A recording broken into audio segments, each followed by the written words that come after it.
ชื่อน้องแพนเค้กค่ะณเดชน์ยาย่าแล้วก็แพนเค้ก3ซูเปอร์สตาร์ของเราค่ะอุปกรณ์ชิ้นแรกวันนี้ชมลีลาการรับห่วงกันก่อนเลยค่ะ First technique Belgian catch the look มาค่ะพร้อมค่ะ 1 2 3 โยนสบายค่ะ one small time ใส่ไหลดีชื่อไม่มีใครปรบมือให้เลย I can't believe Thank you for your support message ชื่ออะไรณเดชน์ You want to join อยากเล่นด้วยค่ะพี่ณเดชน์ส่งไปเลยด้านหน้าเลยค่ะดูความแม่นยำของเทรนเนอร์ดีกว่าค่ะวันนี้พร้อมค่ะ one two three โยนว่าแม่สบายค่ะวันที่2 one small ไว้ใจกันค่ะอีกวันหนึ่งสุดท้าย last one one so real ลุ้นและคุ้มมากสุดยอดสุดยอดพี่หนักทุกคนประจำที่ sit down and happy ชื่อเสีย thank you ห่วงเลยค่ะขอแบบไม่ธรรมดาค่ะโมยดีไหลโยนมาเลยรับได้ไหมอุ้ยว่าจะเป็นทีอ่ะเร็วๆให้เสียงตะไวหายโยอีกเกอร์โอเคแบบนี้ไม่ถึงกติกายาขอเปลี่ยนบรรยากาศสักนิดนึงไปหาถ้าไม่ไปเกียรติน้องๆนักเรียนทางด้านหน้ากันเลยทีเดียวexample ตัวอย่างจากเทรนเนอร์ของเราค่ะอีสบายค่ะลูกชายโยนลูกโอ้โหแม่นมากสุดยอดคุณแม่โยนเลยค่ะเหลืออีก3ห่วงด้วยกันค่ะโอเค one two โอเค last one สุดท้ายค่ะอาจารย์ค่ะเรียบร้อยได้เปลี่ยนบรรยากาศแบบนี้โอ้โหถือว่าสุดยอดมากพี่หนักทั้งหมดชิงชั่ว和ชิงป้าเจ็บกู้จาก哎呦ตาย谢谢ขอบคุณค่ะผ่านไปแล้ว1 2 action ทางด้านนี้再来一次还有一个4ห่วงสบายแล้วก็เก็บกลับมาค่ะมา这边来还有一个 last one สุดท้ายเรียบร้อยค่ะcountback มาแล้วจ้าลูก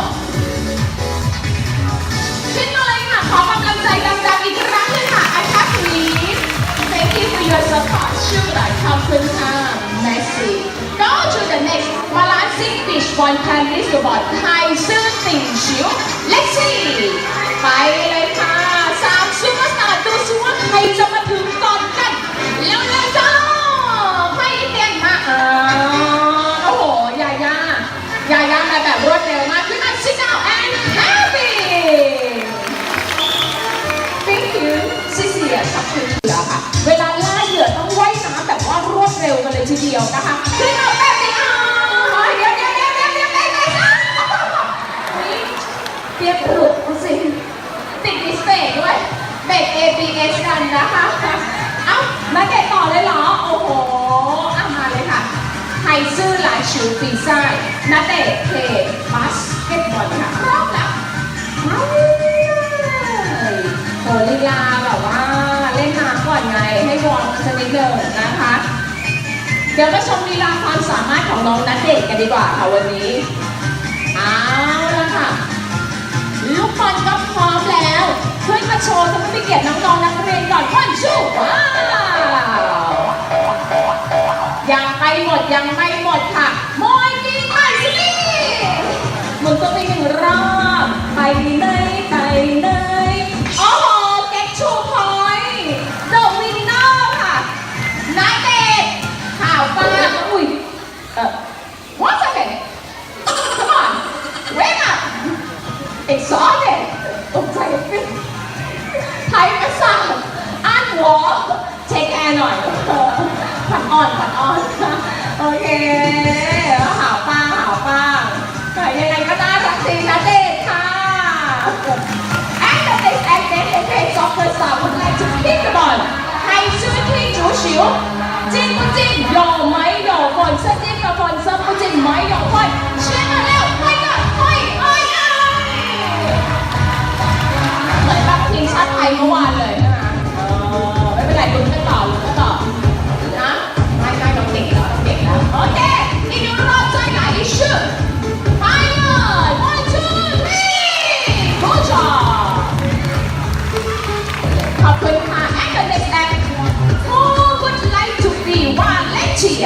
maybe 3%. Push your hand up 3%. ขอผู้ร่วมสนุก3ท่านค่ะ เป็นคณะอาจารย์ผู้ปกครองได้นะคะ3ท่านค่ะ ยกมือได้เลยไม่เป็นไรอีกรอบหนึ่งรอบนี้อาจจะแบบว่ายังกัดจังหวะไม่ถูกค่ะอีก1รอบเล่นดีๆนะคะเอาละค่ะส่งอุปกรณ์ไปทางด้านหน้าเลยพร้อมๆ 1 2 3 go ไม่เป็นไรค่ะเสียงปรบมือกับผู้ร่วมสนุกของเราด้วยค่ะ Please clap your hands for our volunteer. Thank you for enjoying the show. ขอบคุณผู้ร่วมสนุกของเรากันนะคะทีนี้เทรนเนอร์ของเรานะผู้มีประสบการณ์ในการโยนซันลอนมากดดันเทรนเนอร์นะโอเควันนี้ดิสเนย์ซันลาซาลุยกันเลยโซเรียผู้ชมแฟนตาสติกเราไปดูเซฮายฮัลโหลนี่คือคุณรักคุณเทลไปส่งรอยยิ้มไปส่งความสุขให้กับท่านผู้มีเกียรติทุกท่านกันนะคะไปไหนมาคะนี่ชื่อสมอมาทำไมคะเนี่ยหนักมากเลยใครจะโชว์คะนี่เลยสิท่านณเดชน์เดอาร์บอดี้สเตรนท์มอยดีได้ผู้ชมเก่งจังเลยหอยเก่งสุดๆเลยโชว์เป็นแบบนอนสต็อปค่ะบีบอยพี่ณเดชน์ไปต่อกันเลยทีเดียว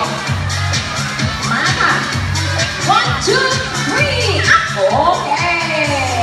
เดินด้วยที่คู่หน้าค่ะเป็นความแข็งแรงของที่คู่หน้าของสิงโตทะเลค่ะขึ้นมาเตะสปีหมดกันคะความสามารถของพวกเขาถ้ายังไม่หมดไม่ต้องหยิบออกมาไม่ได้ต้องโชว์นะจ๊ะด้านนี้เลยพี่ยาย่าลูกบอลสีเขียวโอ้โหสีสันสดใสมากทรีเซอร์อัพลิปิกคัมออนสายตาต้องเฉียบคมเป็นอย่างมากในการจับทิศทางของลูกบอลค่ะแล้วก็ตีโค้งมาในซองมาโอเคยังไงก็ได้กระดิ่งขึ้นมาชิงจ้อ和ชิงตาเจ็บผู้สางหยอตายเอาห่วงที่1ค่ะตามติดด้วยห่วงที่2แล้วก็สุดท้ายลาสมาซูเรียเก่งมากค่ะที่สำคัญเก็บได้นะ还有一个ไปเอาใหม่อีก1พวงจ้ะเอามาเลย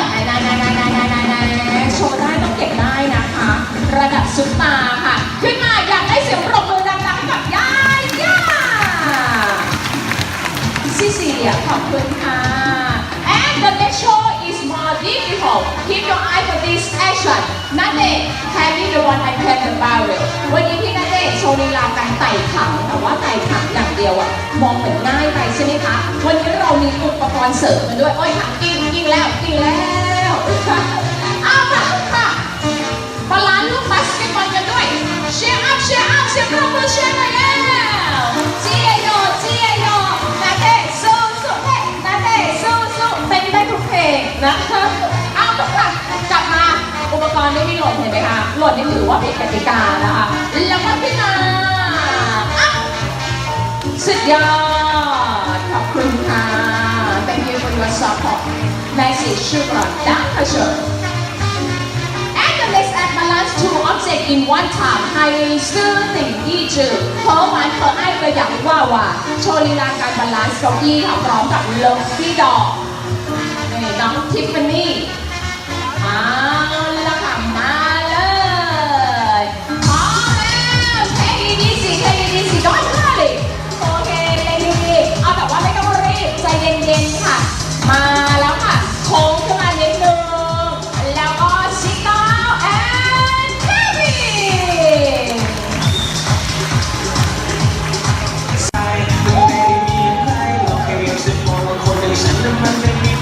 เป็นตัว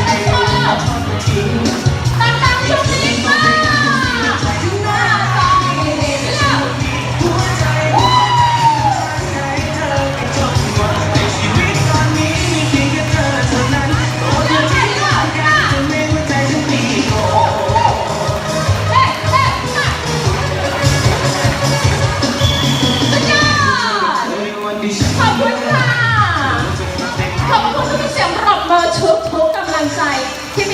งานนักแสดงของเราขอบพระคุณเป็นอย่างสูงค่ะ